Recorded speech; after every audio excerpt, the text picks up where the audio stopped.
Welcome, welcome, welcome. How's everybody doing? Hope you are doing well. My name is Andrew Kuhn from Focus Compounding, on air live with Geoff Gannon. Geoff, how's it going today? It's going very well, Andrew. How's it going with you? It's going great. We hope it's going great with everybody else as well. If this is the first time you're tuning in with us, thank you so much for joining us. Be sure to go to focuscompounding.com to get access to investment write-ups from Geoff going all the way back to 2005.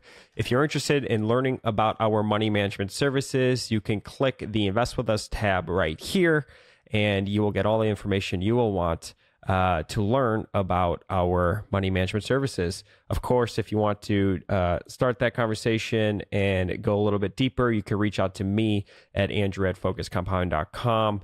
And we'll go from there. So in today's podcast, Geoff, we are going to be talking about something that's probably been more so on every investor's mind, more so recently than it has been in quite some time.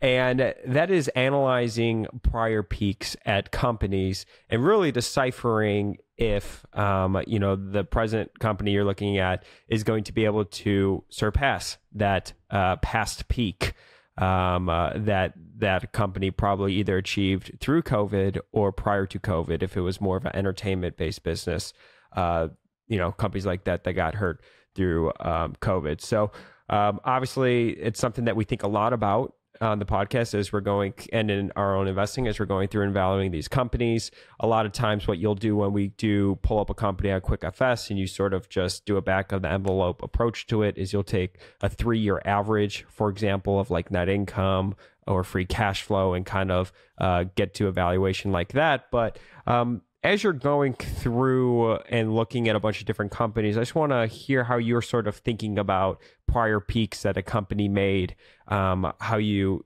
think about if that is sort of the the high watermark going forward, or if that's going to be an achievable thing going forward for these companies to surpass, and how you're just sort of thinking about it. And we could pull up through QuickFS a few different companies that have had a prior peak and either they have surpassed it or they haven't yet, and just how you are thinking about it. Mm-hmm. So the first one I have up here is Meta, actually. And you can see right here that in 2022, they were down 1% from 2021. Obviously, Meta stock re-rated on the way down, and I believe it has been coming back up again. But, how would you have thought about that and sort of, within your mosaic of value investing, how would you have been thinking about, okay, can they achieve this again? Was that a one-time thing? Is this a cheap investment or is it actually not a cheap investment? Take us through your thought process. Right. So first, can you tell us what gross profit was in absolute dollars in the last 3 years? Sure. So I'll go from 2020 onward. 2020, 69 billion, 2021, 95 billion, 2022, 91 billion. Okay. So you had a decline in gross profit, right? In fact, you had a fairly large decline in gross profit for this kind of company. There could be reasons why that happened, but a big possible reason, I guess, with Meta is that they have different units, and so that could explain it in some way. That's also the problem with some of the revenue. Some of the revenue, they could have revenue growth even before then that isn't really profitable for them because they have a super highly profitable business and they have a business that loses lots of money. They have very high market share. So truthfully, there's high risk of having much lower results in the future than in the past as compared to most companies because they could lose a lot of market share and stuff. So it's not an industry issue. It's more of a specific company issue. So in this one, I would say concerns about market share and stuff in their business that really matters, and then whether they'll shut down the business that doesn't matter are the two factors. And so figuring out how much they spend on the business that doesn't matter, and also figuring out whether they'll lose market share over time. The other thing is with tech companies like this, and there's lots of articles about this and everything, there were problems where they were growing very fast, And so they were hiring people, and in fact, they probably told people not to hire people, but they still hired them anyway, and they went over their budgets and everything to do that. And so there's a lag, sort of like we were talking about with Coinbase, where like their employees peaked when their business was going down because they don't immediately shut off the hiring. And the increase in like headcount and stuff is one way to look at that. So it can take them a year or so to adjust to that. So you'd have to know that, but that's a pretty big one. So things like rent and employment and stuff, sometimes you can figure out about a year ahead of time how much it's going to grow, and there's no way to shut it off immediately. So they'll usually have a bad year when they decide that they're going to fire a lot of people or stop hiring them or whatever. So those are the factors that I would take into account. It's kind of unforgiving, though, in the case of Meta, because there's not much they can do other than get back to their previous peak because they had such a big share in the market and everything. So it's easier if you have a much smaller share. Here, it is harder. I mean, the probability that they'll get back to the same level and stuff is high, but the severity of a loss in scenarios in which they don't get to a previous high might be extremely large. So that, that would be unusual for other kinds of companies, right? For food things and stuff, other than like a Bud Light or something, it would never happen that you would have a collapse in that, but it could happen more in tech things than others, right? So if you compare it to other advertising things and stuff, the probability it gets back to the same high is at least as high or better than others. But the severity, if it doesn't, how big a decline it has, is probably a lot bigger with this than it is with other advertising supported companies. Mm-hmm. Sounds to me it's sort of like deciphering between, is it a operations problem or is it a market share problem, right? And you would be a lot more worried if it was a lack of market share issue, i.e. competition. Yeah, well, we know there's lots of competition, and it keeps copying other things and doing what they're doing to offset that over time. But it's sort of leading indicators of soft sign stuff was bad for a while that we've talked about, like decreasing engagement across all sorts of things, whether it's the way the apps and things are being used or the amount of time it's being used or whatever is declining. And so they've copied other things and whatever to stem some of that, and the overall industry might be growing pretty fast. So that could offset some of those things, but clearly there's a decrease in the competitive position that's greater than the decrease shown in the financial results, right? So sometimes you have decreases in financial results that you say, how bad is this and whatever, but sometimes you say in the underlying business, is it really worse? In Meta's case, it's worse. It's like when we talked about Dollar General. If you like look at the stores and whatever, it seems worse than the decline that they've faced, and it seemed like it happened first, and then you had that happen. So you had a leading indicator that way. Same sort of thing with Meta, and that's not news to anyone. Just when we're talking about with TikTok and everything. So it doesn't mean they can't copy those things and retain a lot of that stuff and whatever, but it does mean that there is heavy competition. And in some other industries, there isn't. So this is an industry with very, very heavy competition. They're feeling the effects of competition. So you want to be careful about that. How would you be thinking about Bud Light, for example? I mean, have you ever seen a company go through something similar to that? No. I mean, does that long-term actually destroy the business? Is that, how would you be thinking about it? So both Meta and Bud Light, the problem is that they have extremely large market share and that it's very hard to gain market share. That would be when scaled to the proportion of the size of the business that they had, it'd be very, very difficult. So if you have 5% market share or something, you have a problem like this, it's not the same thing as if you have 50% market share. So that's the problem. You have a lot of stupid articles written there like, well, most people are in favor of this or that or whatever, right?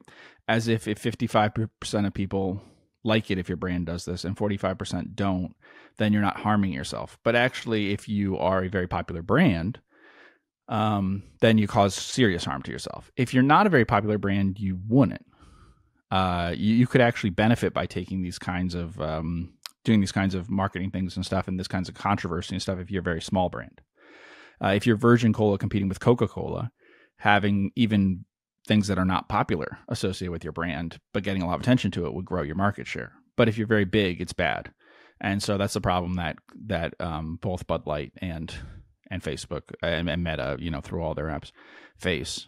They have extremely high market share. And so the probability that they lose a lot if they get anyone,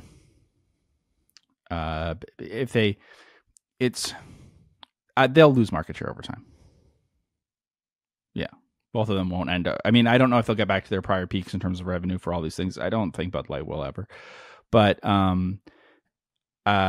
they will not ever have the same market share again, most likely.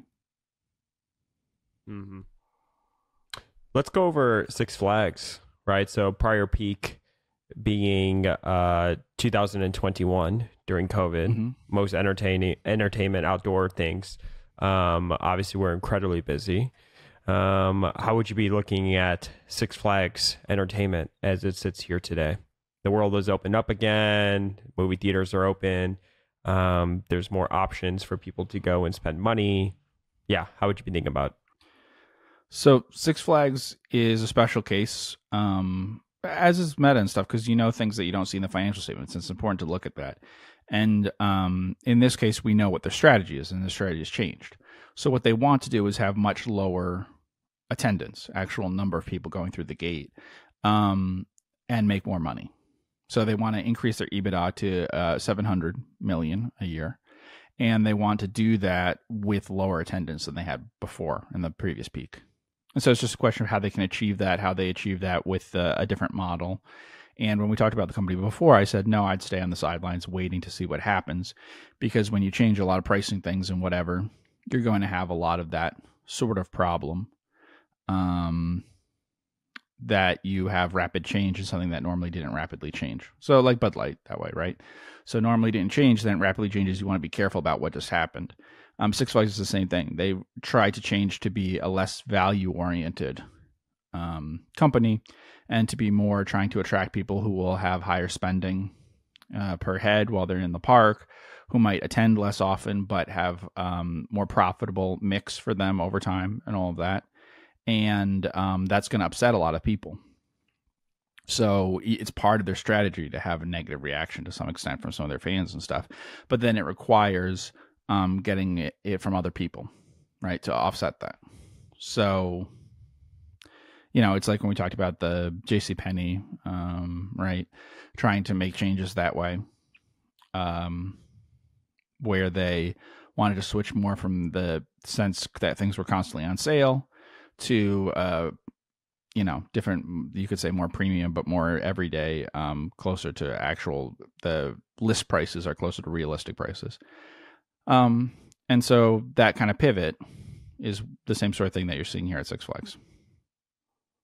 The analysts don't like it because of that. Like if you listen to the calls and stuff, they're very focused on the attendance thing and kind of wanted them, I think, to drop their strategy.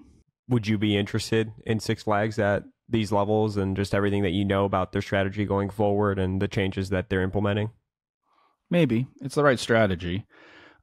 Six Flags have, but you can't change things overnight that way, whether it's the perception of the company or the people that you've attracted or any of that. And so they have a really big problem that way. But yeah, for a couple decades now, they haven't really raised prices overall to keep in line with inflation and stuff in the industry and everything. And they haven't,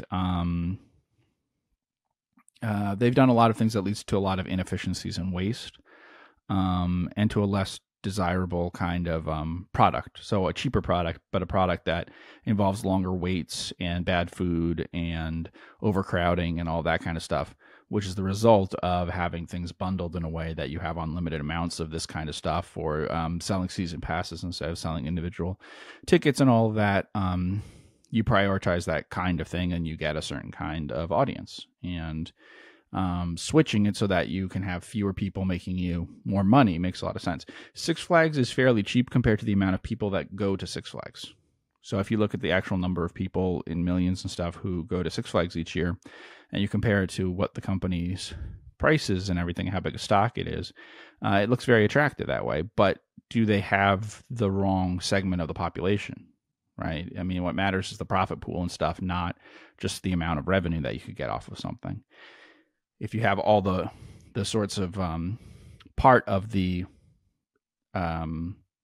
industry's potential audience, right, the total addressable market, you have the part of that market that is less desirable, then maybe it's not as good, and should be valued cheaper in terms of sales and things like that.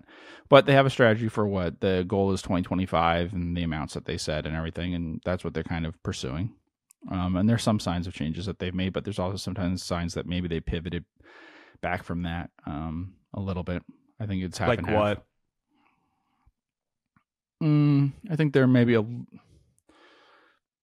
I don't know. I'm not sure they're 100% committed to accepting attendance declines in the short term to the extent that maybe they should be if they really want to implement this plan.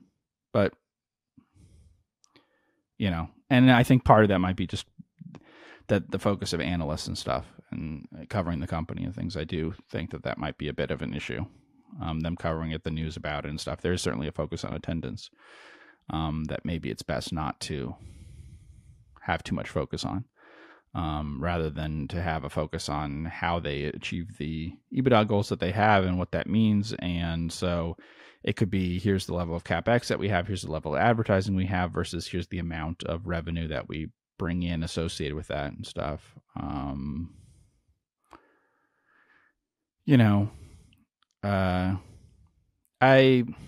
It's not as bad as like streaming or something, but there's some difficulty, I think, in carrying out the strategy that is most likely to work. Or, I mean, with whatever strategy you adopt, it has to be coordinated and you have to carry it through. And so if you kind of do everything half and half, I don't know that you're going to achieve what your goals are. And what investors, analysts, people looking at quarter to quarter are going to want and what the company probably should pursue are probably two different things. But that's true for lots of industries and stuff. That's been the problem in streaming and stuff, that what things that they should do and what Wall Street was promoting are two different things. And it definitely warped their decisions about pricing, allocation of things, advertising, whatever. And there's the potential for that at Six Flags. So it's an interesting CEO that they have and stuff, but I think it's a CEO that would probably like for the analysts and everyone to get on board with what they're doing, and not someone who's just going to say, here's how we're going to do it. And, you're asking questions that don't fit our new strategy and stuff. Mm-hmm. So. How do you think Six Flags stacks up to Cedar Fair, ticker FUN? It's got $1.8 billion in market cap, $4.2 billion in enterprise value, and they're already past what was their 2019 peak. In 2022, they did $1.8 billion in revenue. 2019 was basically $5 billion in revenue. Just across the board, gross profit, operating profit, everything is been cooking. Yeah. It's a different kind of company. As you can see, it says Cedar Fair LP. The companies have different histories. Six Flags history as a company overall in the very long term is not good. It may own properties that are desirable properties and it may have a brand that everyone knows, but it's not considered probably a good organization that has been successful over time. Cedar Fair is a more successful company. I don't think anyone would think that Cedar Fair isn't better run than Six Flags and its predecessor companies, and that's been true for most of the corporate history of them. I don't know what the long-term stock performance is and stuff. Six Flags basically got wiped out years ago, but and Cedar Fair is complicated because it basically distributes everything, its earnings. So what about a company that is tied towards a commodity? So maybe more cyclical. Obviously, you get prior peaks based on the cycle, or in this case, natural gas prices. So in 2022, they did $242 million in revenue. Natural gas prices were way higher, which drove that. So how would you be thinking about like the valuation of a company like NACCO? I mean, it could be any company, but I just wanted to pull this up because there was a prior peak here because of commodities. Sure, NACCO is very complicated. The revenue and stuff doesn't matter because they have the consolidated and unconsolidated subsidiaries, and so what matters is the earnings, not whether they consolidate or not, which is similar to when we've talked about Points International or A-Mark Precious Metals or anything like that. I mean, it's gross profits that matter, not revenue at those companies, and so you should just cross out the revenue line and stuff because it's an accounting fiction there. Same sort of thing here. Their biggest mines are unconsolidated subsidiaries, which produce a lot of earnings but don't show up in revenue, whereas in revenue you have things that have fairly low earnings from that. You can look at how much capital they have in different things. The issue with the natural gas thing, this isn't like timber or something. The problem is with this, or with VTS in North Dakota, also same as NACO and stuff, which is an oil company, or with the ones in the Permian, like Callon Petroleum or whatever that we've talked about at times, or CNX, which is a popular one because it's got the guy who involved with the Outsiders is on the board there and stuff. The structure in terms of time of the assets in this industry is not very long for a lot of them. It's not very durable, the cash flows. So, for instance, NACO on a cash flow from operations basis is actually up over time. So if you look there, they get cash flows. It's lumpy because they got cash flows from terminations of deals and things like that. But if you take that stuff out, their prediction for this year, most recently, they said something along the lines of, here's how much we expect to spend in CapEx and stuff. And they gave a number that's very high, 60s million. And they said, we expect our the way that they define free cash flow. They don't ever use the word free cash flow, but they say cash flow before financing activities. So that would be cash flow from operations, not EBITDA and stuff, but the actual cash flow minus all the CapEx, right? So they said that they expect it to, decrease dramatically or whatever, but that it will be positive. Okay. So if that's true, and they said we're going to spend 65, 68, whatever million on CapEx, that means that they expect their cash flow from operations to be, let's say, 70 million or something.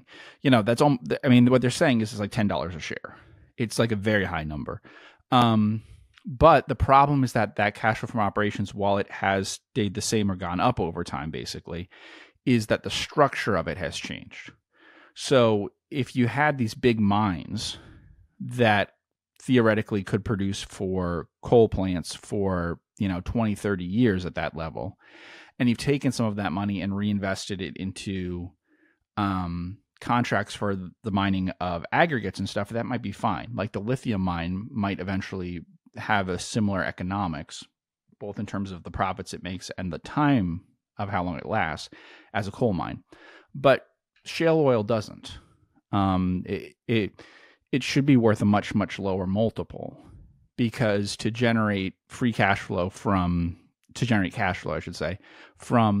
oil and natural gas, the decline in the production of those resources is very big year to year. Whereas you don't have a decline on a nominal basis in those things when you had like the coal and stuff. Even when there were slight declines in terms of the real tons of it, it was small, very small compared to, even though people say like coal is a dying resource and stuff, and oil and natural gas aren't to the same extent. Okay, but each individual coal mine actually might have a longer life, or the same life, as each individual oil or natural gas deposit they have. If you found oil in some places, you might use it up in 6 years, and the shutting things down and stuff because of environmental concerns or stuff might also take 6 years for a coal plant. So it's, yes, you could, like, if you keep going into other oil and natural gas, keep finding other things to invest in, whereas you'll run out of reinvestment opportunities in coal. But it doesn't mean that the life of coal assets is actually all that much shorter than the life of oil or natural gas. It is if we're talking about oil that was found a very long time ago, that are some of the lowest cost oil and stuff, but not the kind of oil that anyone's been finding in the United States. Or I should say that anyone's been drilling in the United States and stuff for, almost 15 years now or something. So this stuff is all short-lived. So that's the problem, I would say. You could say we can just do the math on peaks and things, but I think that overlooks some stuff. If you have cash, if you have cash flow from an oil well now, it's not as valuable in any way as signing up a customer for your bank or a client for your ad agency or something. It's just not at all. Or, given how high churn is in streaming, maybe it's comparable to signing up some streaming people or something. But, it doesn't compare that favorably to consumer type things and stuff now. So it's pretty bad that way. So you have to have pretty high returns on it for that reason. So the quality in terms of durability of it is a lot lower. And it's also invested more capital. So if you're asking, can it, in terms of like numbers, can it get back to earning what it was earning before at different points in the future? That's certainly possible in terms of free cash flow stuff. It's not necessarily going to be clean in terms of GAAP. However, the value of that free cash flow is not as good because the total amount of invested capital is higher. And because the durability of the cash flows from it is lower. So, the lignite mines in North Dakota are more valuable than natural gas deposits in, let's say, southeastern Pennsylvania or wherever they are, and the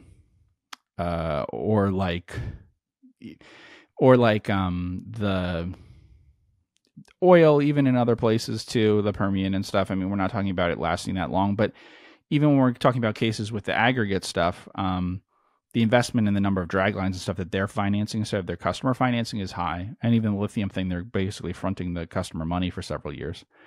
So, yes, it can hit previous levels, but that doesn't translate into previous levels in terms of the value that the company would have.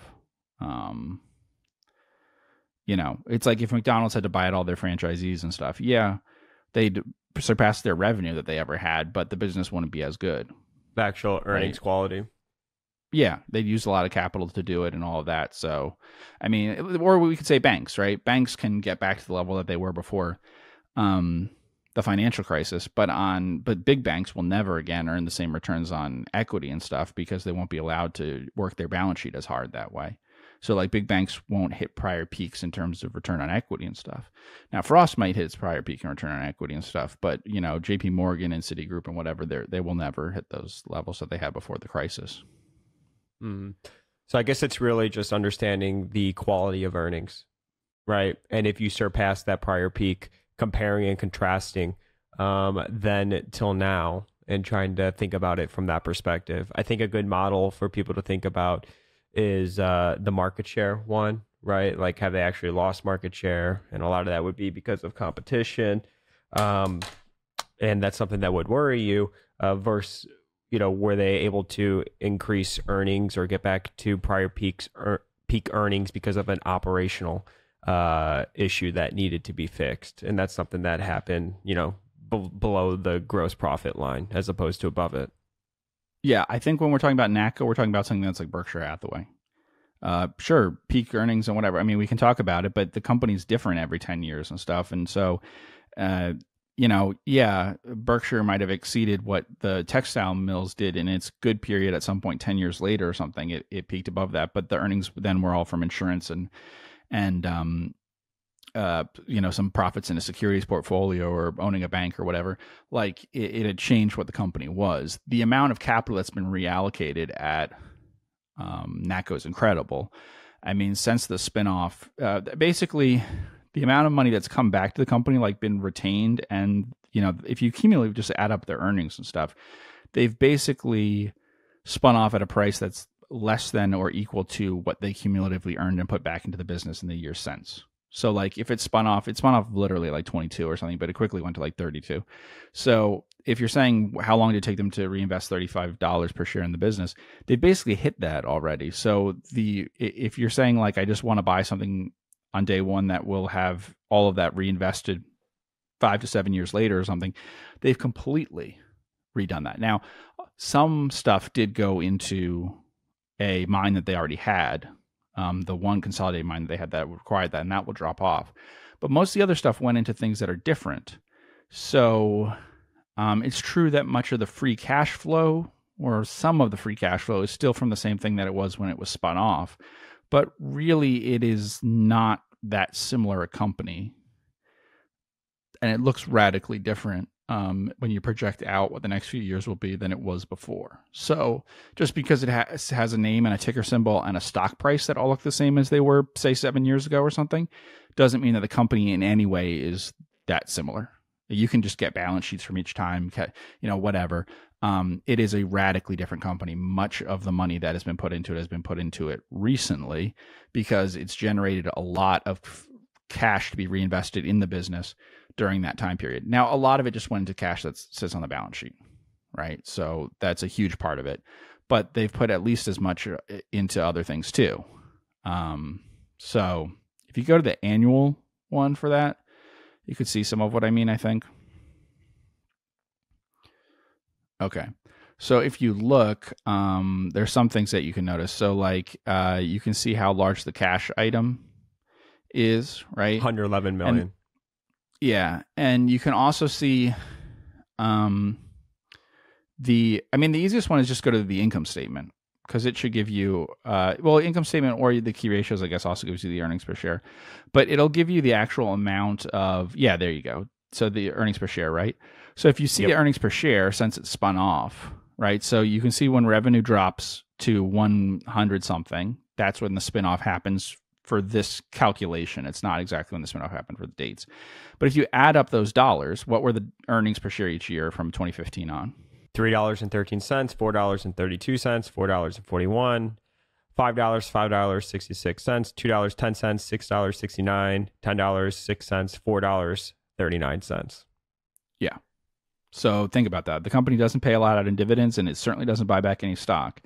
So that is a lot of earnings cumulatively that had to go somewhere. It either went to cash on the balance sheet, which went up at the same time that the liabilities have really gone down. So the cash in excess of liabilities when it came out was basically almost 1-to-1. Like if you said, okay, we actually have to close down all the mines, we have to do whatever, it would have sucked up all the cash the company had in it. Now it doesn't. It actually has a lot of extra cash, although the company wouldn't think it has a lot of extra cash because it knows it has to put that towards the lithium mine over the next 2 years or so. But the rest of it obviously then went into all the drag lines and things like that. I mean, it's selling for significantly below tangible book value. And obviously the mines that made most of the money all this time aren't carried on the books. NACCO can't carry them because it can't support them financially, which is required to consolidate in the United States. So under GAAP, you can't, even if you're the beneficiary of all the earnings, which they are, you can't consolidate something which you couldn't capitalize yourself. So that is just a complete change in the company, right? And it's a complete change on the order of like a Berkshire Hathaway or something. There have been other ones. I talked about, I don't know if it calls it Rex American Resources, Rex, but it was Rex stores, Rex Electronics stores that switched completely to being an ethanol company after it had been a, sort of stores like a Circuit City or Best Buy, kind of that kind of store is the closest comparable. And it went completely out of that and into other stuff. And, it was successful that way. So, but that's what it came from. It owned the real estate and had inventory and stuff. It liquidated that stuff and put it into like ethanol and stuff. And you could say, could it hit prior peaks from other periods? I mean, all the periods we see there, it was an electronics store, but 10 years before that, doesn't really matter. It's reallocated all the capital, So there is a difference when we talk about these kinds of things. This is just the corporate form. Munger said this. Did General Motors as a car maker have to go bankrupt? Maybe. But there's no reason why General Motors as a corporation ever should have gone bankrupt. That shouldn't have happened. It had certainly had the ability to protect its shareholders, but by sticking in only that one business and pursuing it the whole time, it ended up, bankrupting them. But earlier in its history, it made so much money that, it should have survived. And, it could have been like blue chip stamps or something that goes away, but it doesn't harm its shareholders. But instead, it stuck to just doing that one thing. So there's never been a doubt since the time it spun off that NACCO's original sources of earnings would all disappear. But there was never a question when Berkshire, Berkshire didn't invest in blue chip and stuff with the idea that it wasn't going to use the float. So it always been a question of how much money it makes when and what it puts it into. So, which is very different than like Facebook or something, which is going to define itself as a tech company and everything, and it's not going to reallocate that capital to something totally different. Cool. Well, I want to thank everybody so much for tuning in with the both of us on the Focus Compounding Podcast. If this is the first time you are joining us, be sure to hit that subscribe button wherever you are listening or watching us here today. If you like this website, QuickFS, and want to sign up yourself, be sure to tell them in the checkout that you heard about them from Focused Compounding. I want to thank everybody so much for all the support, and we will see you in the next podcast. Take care.